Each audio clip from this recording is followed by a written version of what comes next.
this whole operation began. In Congress, there's harsh criticism of America's role in Libya coming from both sides of the political aisle. Among the critics is Republican Congressman Ron Paul, who says Libya is simply not the American people's fight and that President Obama should have consulted Congress before getting involved. I spoke with the congressman earlier tonight. Congressman Paul, is the mission the United States is now involved with in Libya clear to you? No, I don't think it's clear to anybody because the Congress hasn't even discussed it, so we certainly wouldn't know. But getting the authority from the UN to go into Libya for humanitarian reasons, it doesn't say very much. There's a lot of militarism going on there, and I don't know how much humanitarianism is going on. Well, I mean, there are those who say, well, look, you know, Gaddafi was a threat to the region, that he was killing innocent civilians in towns throughout Libya. Why would you oppose the U.S. and allies trying to put a stop to that? Well, first, I don't think we have the authority to do it, the constitutional authority, and most of the time these things backfire. But if you want to challenge that assumption you made, why was it that 4 or 5 years ago we decided he was, a reformed person and we would start trading with him again after we knew he was a thug, and he's been a thug for 40-some years? So I would say it doesn't make a whole lot of sense us shifting gears like this. But my main argument is that we don't have the authority, and when we get involved, it generally, very rarely does much good. How so? What do you mean it doesn't do much good? Well, when we go in for humanitarian reasons, supposedly, usually we're going in for other reasons.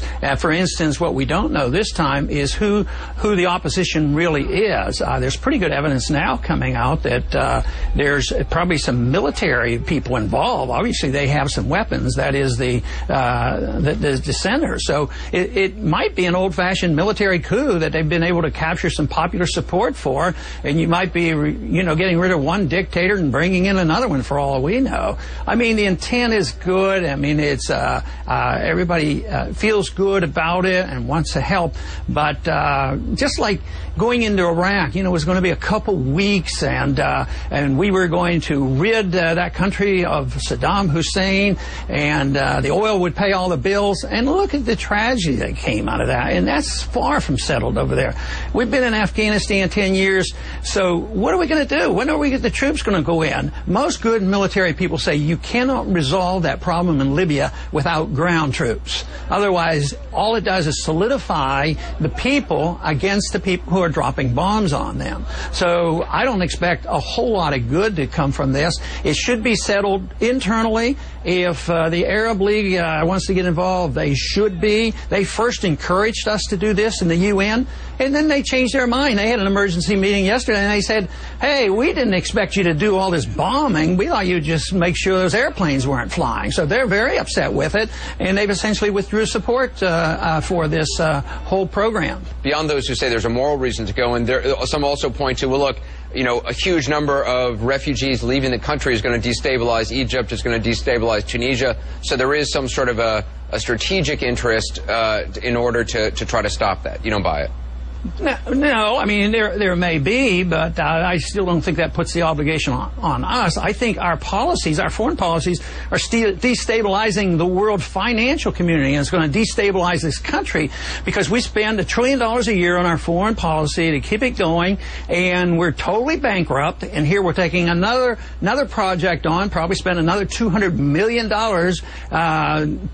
dropping bombs on Libya. So we're destabilizing the world, and if you think we're in there now to prevent this destabilization, I think the opposite is occurring. I think for us to be now involved in another Muslim country doesn't sit well with most of the Muslims of the world.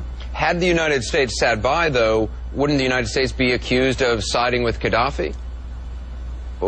And being attacked in the Muslim world for standing by and watching? Well, they might, but, sometimes we have supported dictators like that. I mean, look how much money we gave to Egypt. I mean, $70 billion, and that was a dictatorship too. So yes, we do subsidize, but the Muslims despise us for having so many puppet governments in the Middle East, whether it's Saudi Arabia, Bahrain, and all these countries, and that's what they resent. So I think the world is much more unstable, and we are in a much worse predicament, both internationally speaking and financially, because of this foreign policy. And I think it needs to stop. It would stop if we had people who cared about the Constitution, because we just flat out don't have the authority to go around pretending that we can take care of everybody and police the world. Congressman Paul, I appreciate your time. Thank you.